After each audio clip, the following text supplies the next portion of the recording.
Pernikahan di atas kertas. Chapter 18 Pengorbanan.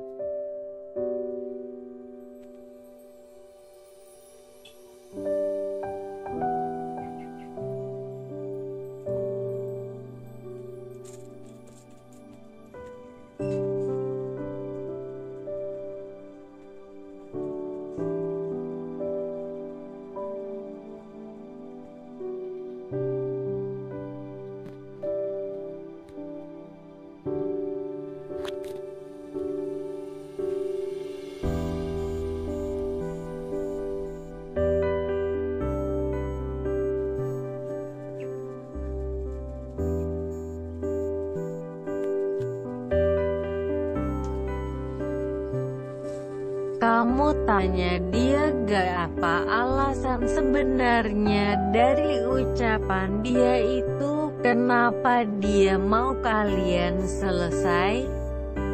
Aku udah tanya, panjang lebar aku kasih pertanyaan itu ke dia. Tapi gak ada satupun balasan yang ku dapat diterima. Aku berpikir bahwa dia ilfil karena aku bangkrut dan punya banyak hutang. But he said no. Masa bisa gitu ya, kok ada ya lelaki yang gak bisa pegang ucapannya sendiri kayak gitu. Kesal Agnesia. Mungkin Allah sudah membolak-balikkan hatinya untuk acuh sama aku. Tapi sekarang aku udah bersyukur banget kok Allah jauhkan dia dariku.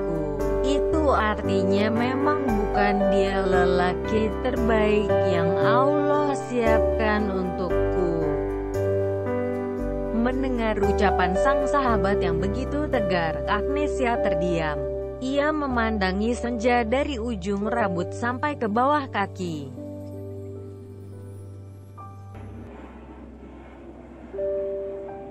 Kenapa sih? Tanya Senja penasaran dengan sikap sahabatnya.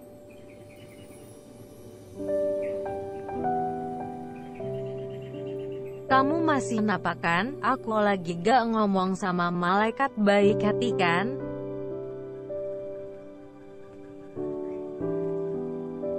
Senja menahan tawanya saat emosi sang sahabat mulai membara lagi. Rasanya saat ini ia sudah tidak mau lagi untuk bodoh untuk kesekian kalinya.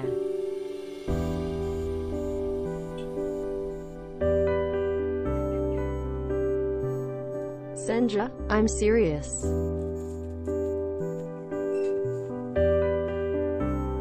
Sudahlah, biarkan berlalu. Toh aku punya masalah yang lebih besar dari masalah perasaanku sendiri.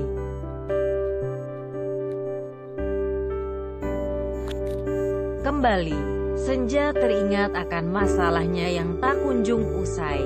Masalah hati yang harus dipaksakan sesuai perjanjian.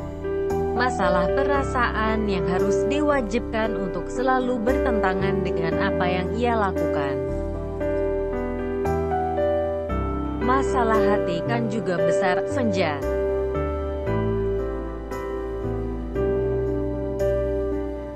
I know, tapi keluarga yang kupunya hanya Kak Aksa. Aku ingin dia bahagia. Kurasa dengan mengikuti semua rencananya untuk menyelamatkan Gloriosa, kuharap itu yang bisa membuat Kak Aksa bahagia.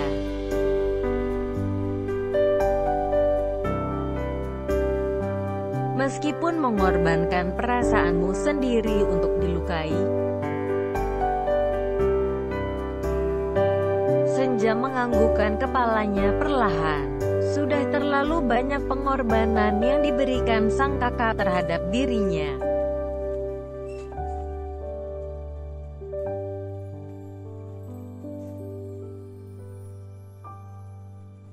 Tak akan mungkin ia tega untuk membantah ucapan sang kakak, yang selama ini ia tahu sang kakak terlampaui baik untuk adiknya.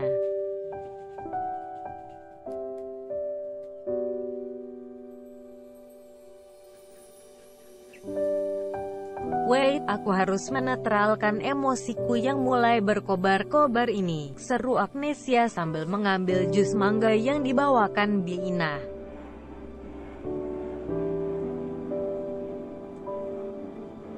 Senja tak pernah tahu apa yang tengah terjadi di belakangnya.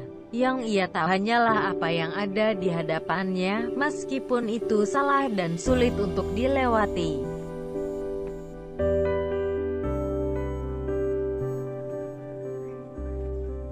By the way, mengenai hutang-hutangmu karena bisnismu yang bangkrut itu, bagaimana?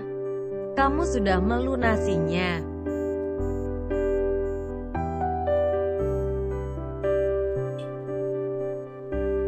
Aku pakai tabunganku yang gak seberapa sih, tapi masih sisa 50 juta lagi dan langsung dilunasi oleh Kak Aksa.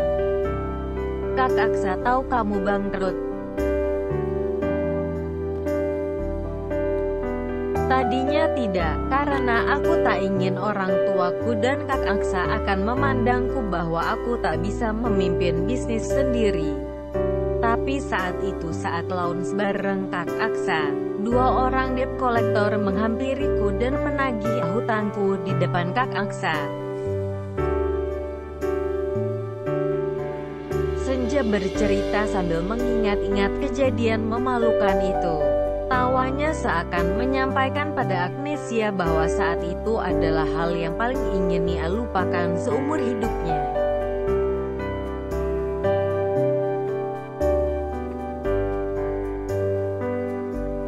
Jelas sekali dalam bayangan, bagaimana makan siangnya begitu terasa pahit.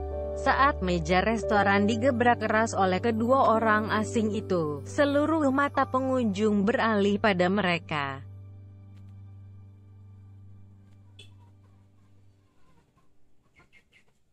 Sorotan mata pengunjung lain seperti menatap risih, seolah-olah berkata bahwa dalam hati mereka sedang menghujat Senja dan sang kakak saat itu.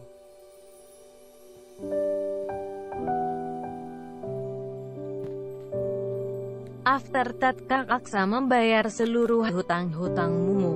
Setelah itu, kamu pasti akan dimarahi habis-habisan sama Kak Aksa karena telah memiliki hutang sebanyak itu. Right?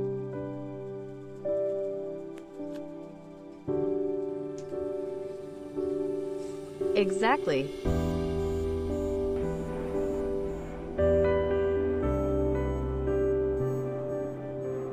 Semenjak kuliah, sang kakak memang seringkali menjemputnya di kampus. Tak jarang lelaki muda bertalenta disangka berpacaran dengan Senja. Tapi apa Aksa menepis tudingan itu?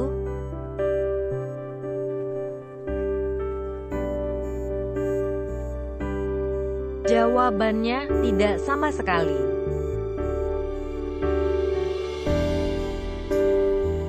Kak Aksa tuh udah kayak malaikat buat aku. Saat aku menyembunyikan hal buruk pun, selalu dia yang membantuku menyelesaikan masalah-masalahku.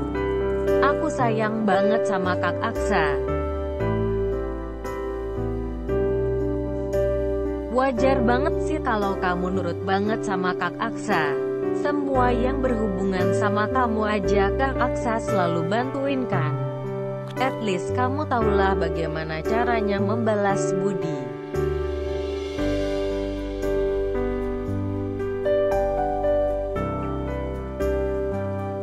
Exactly.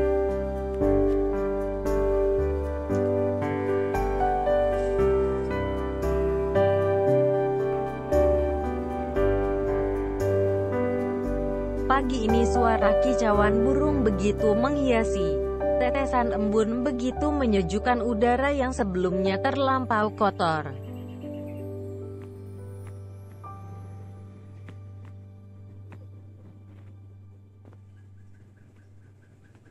Pagi, terima kasih telah memberi kesempatan untuk hidup di hari ini. Setidaknya telah kau ingatkan aku tentang kebaikan yang masih harus banyak-banyak kulakukan lagi.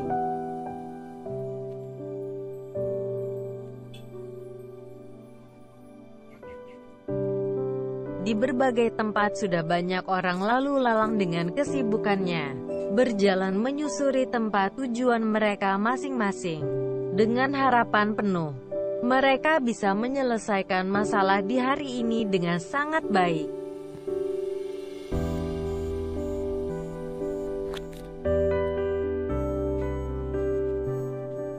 Bagi mereka yang sudah masuk dalam lautan manusia di dalam angkutan kota, mereka hebat. Setidaknya mereka mampu berebut oksigen di tengah khalayak ramai.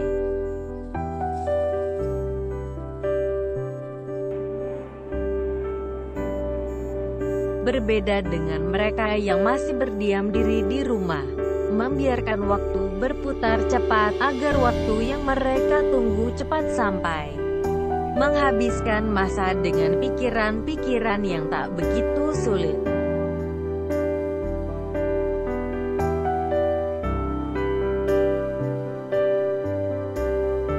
Bagi mereka yang di tengah dalam masalah besar, mereka juga sangat hebat. Setidaknya mereka sanggup untuk berpura-pura bahagia dan tersenyum.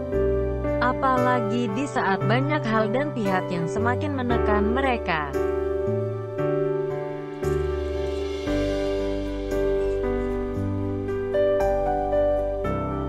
Semangat ya, kamu hebat, kamu harus bertahan untuk orang yang kamu sayangi. Senja mengerjapkan mata sambil berkata lirih. Pikirannya mengingat-ingat apa yang telah terjadi di hari kemarin. Masalah yang tak kunjung usai karena ia pun tak mengerti bagaimana cara mengusaikannya.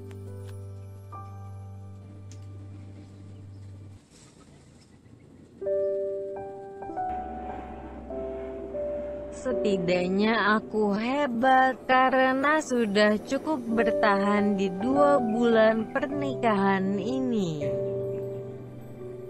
Ia kembali memandangi kalender yang entah kapan akan berganti tahun.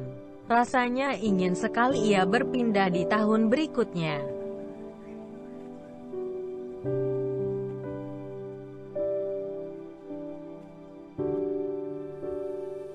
Begitu penasaran dengan apa yang akan terjadi di tahun berikutnya.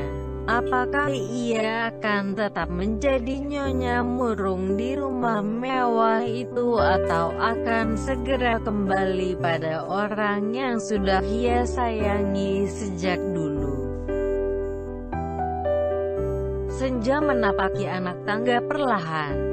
Malam ini matanya tak cukup sebab untuk dilihatkan kepada seisi rumah.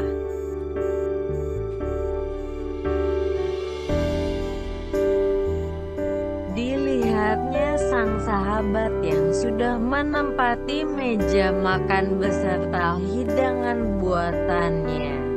Spaghetti, ya memang hanya itu makanan sederhana yang cukup handal ia hidangkan. Good morning, my queen.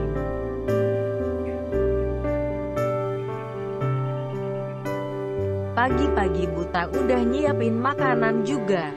Apa Fauzan juga memintamu untuk membuatkanku sarapan seperti ini?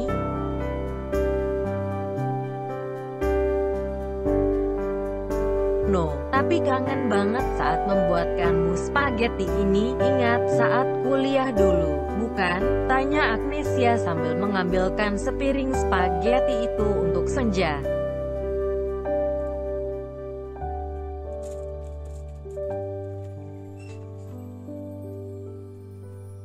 Aromanya, rindu banget aku tuh.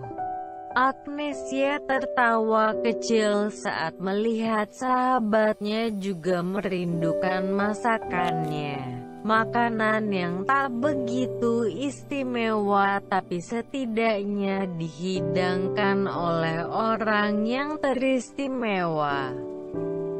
Bangun tidur perutku terasa perih. Aku lupa semalam tidak makan malam.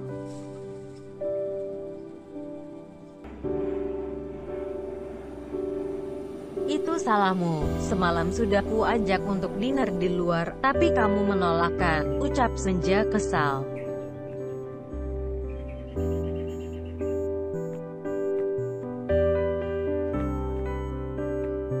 kasih. Kamu tahu mataku begitu lelah kemarin dan tubuhku sangat lemas.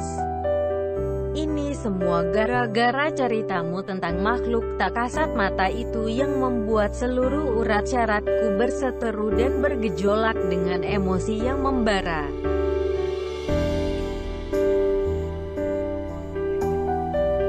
Agnesia terus melontarkan apa yang ia rasakan dengan penuh hiperbola.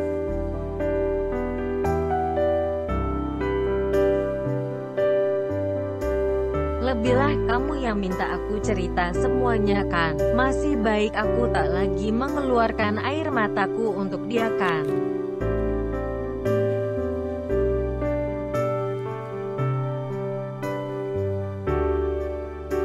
Agnesia mengangguk-anggukan kepalanya mengerti.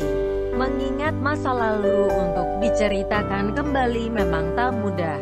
Apalagi untuk masa lalu yang pernah menyisakan luka.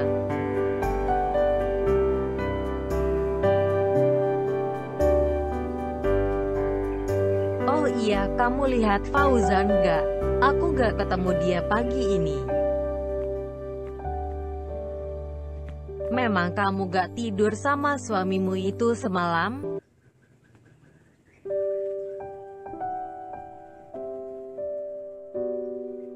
Gak tahu aku, sebelum tidur kayaknya dia masih di ruang kerjanya.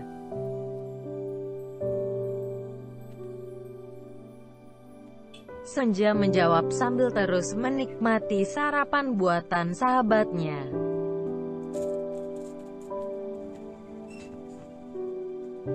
Tadi saat ingin ke dapur, aku lihat dia sudah di halaman rumah, sepertinya mau pergi. Mereka pun terdiam sesaat, sama-sama memikirkan sesuatu tapi entah apa.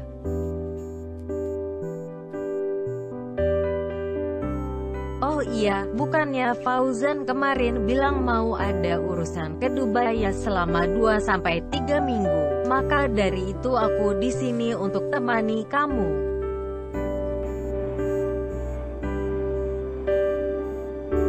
Agnesia menjelaskan apa yang ia ingat saat itu. Sedangkan Senja masih sibuk menelaah apa yang ia dengar sambil melampiaskan rasa laparnya.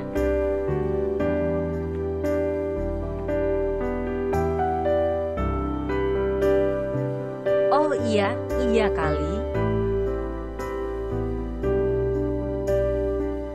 5 detik kemudian.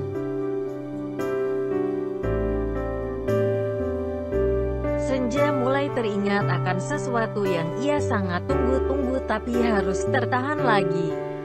Karena yang memiliki janji malah pergi tidak berkabar.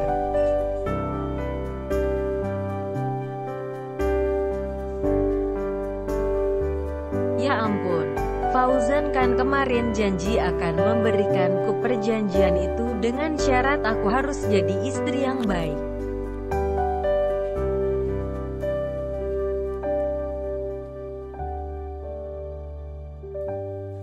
So, kamu sudah jadi istri yang baik belum? Tanya Agnesia sarkastik.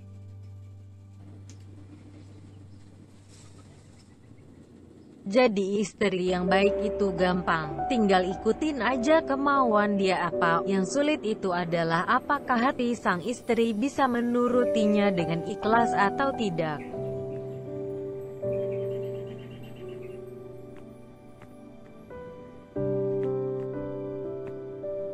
Not, jika aku memiliki suami nanti. Masalahnya adalah perjanjian itu belum aku pegang.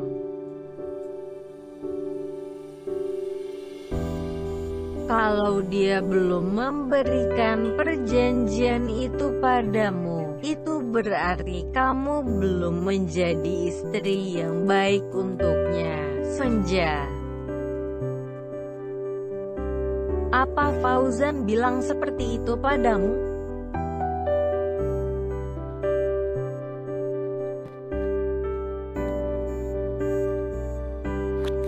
Senja terkejut dengan apa yang diucapkan Agnesia.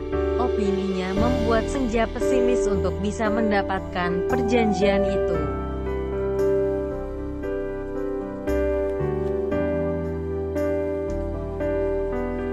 Bagaimana jika ia masih dinilai sebagai istri yang jahat? Berapa lama lagi kah untuknya bisa memperbaiki diri menjadi istri yang baik?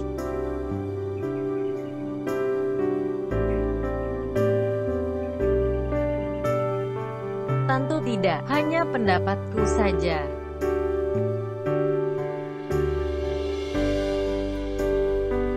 Apa Fauzan akan berpikiran sama sepertimu? Kurang baik apalagi aku jadi istri. Aku sudah mengikuti apa yang ia minta selama ini.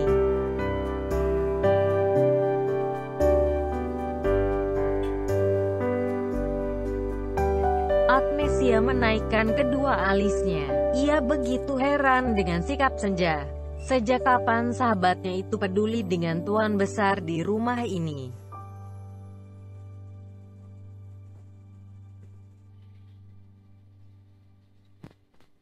Bukankah ia bisa menggeledah rumah ini kapanpun untuk bisa mencari perjanjian itu? Mencurigakan.